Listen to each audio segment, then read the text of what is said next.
और इधर मध्य प्रदेश में आज कैबिनेट की बैठक हुई और इस कैबिनेट में अहम फैसले लिए गए। तो मोहन की जानकारी डिप्टी सीएम राजेंद्र शुक्ला ने दी।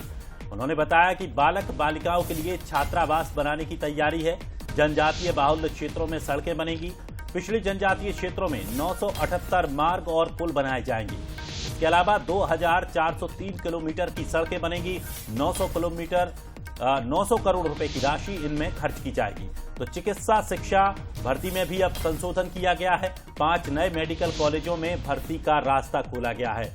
तो पदोन्नति से न भरकर अब सीधी भर्ती की जाएंगी।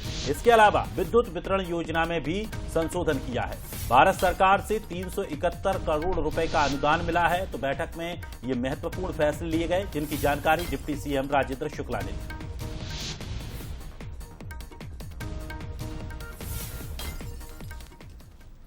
और चलिए कैबिनेट में हुए फैसलों को लेकर डिप्टी सीएम राजेंद्र शुक्ला क्या कुछ कह रहे हैं, आप भी सुनिए।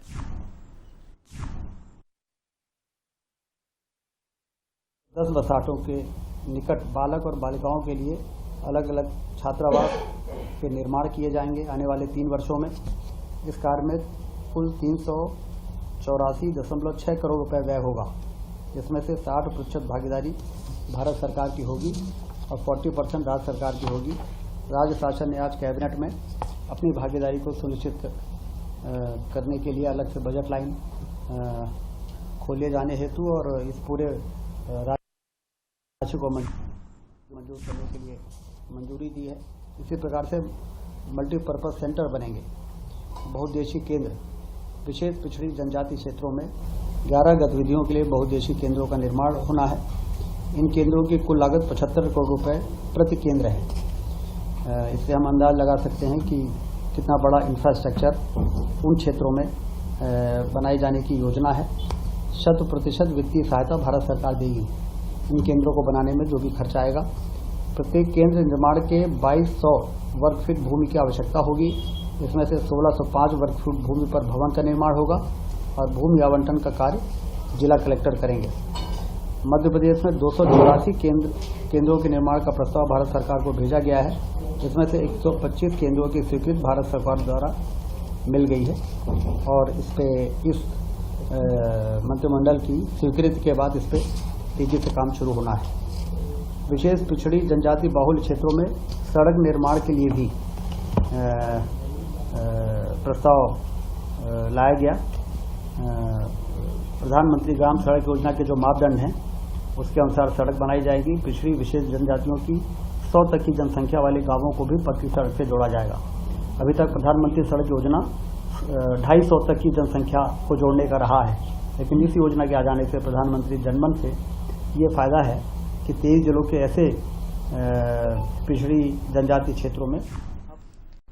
और चलिए इन फैसलों को विस्तार से मेरी सहयोगी रंजना इस वक्त हमारे साथ लाइव जुड़ गई है। रंजना, बताइए जरा, मोहन कैबिनेट में क्या कुछ महत्वपूर्ण फैसले आज हुए हैं?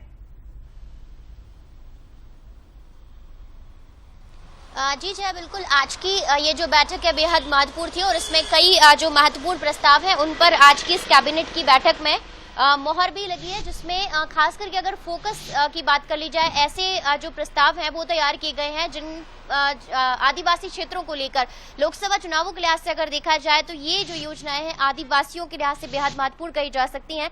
और आप देखेंगे कि सड़कों का जो जाल बिछाने की तैयारियां हैं वो उन जनजातीय क्षेत्रों में है जहां पर अब तक कनेक्टिविटी नहीं थी और वहां पर पहुंचना बहुत मुश्किल था। इसीलिए अब जो 2403 किलोमीटर की जो सड़कें हैं वो तैयार की जाएंगी। पुल पुलिया का निर्माण जो है वो किया जाएगा। और पहले आबादी को लेकर जो क्राइटेरिया है वो भी तय हुआ था, लेकिन अब उस क्राइटेरिया में भी बदलाव किया गया है। यानी कम से कम जहां पर आदिवासियों की संख्या है वहां पर भी अब सड़कों का, पुल पुलियाओं का निर्माण किया जाएगा ताकि वहां पर जो कनेक्टिविटी है वो आसान हो सके और आदिवासियों के साथ लगातार जिस तरीके से बाहर आने का जो रास्ता है वो बहुत आसानी से हो सके। और इसी को लेकर आज एक जो प्रधानमंत्री ग्राम सड़क योजना के तहत सड़कें बिछाने के जो जाल का प्रस्ताव था उसको मंजूरी मिली है और इसमें करीब हजारों करोड़ रुपए की जो राशि है वो खर्च की जाएगी। और इसी के साथ ही चिकित्सा क्षेत्र में भर्ती को लेकर जो प्रस्ताव है उसमें संशोधन हुआ है और अब पदोन्नति के माध्यम से जो भर्तियां हुआ करती थी उसको आप पदोन्नति के माध्यम से ना भरकर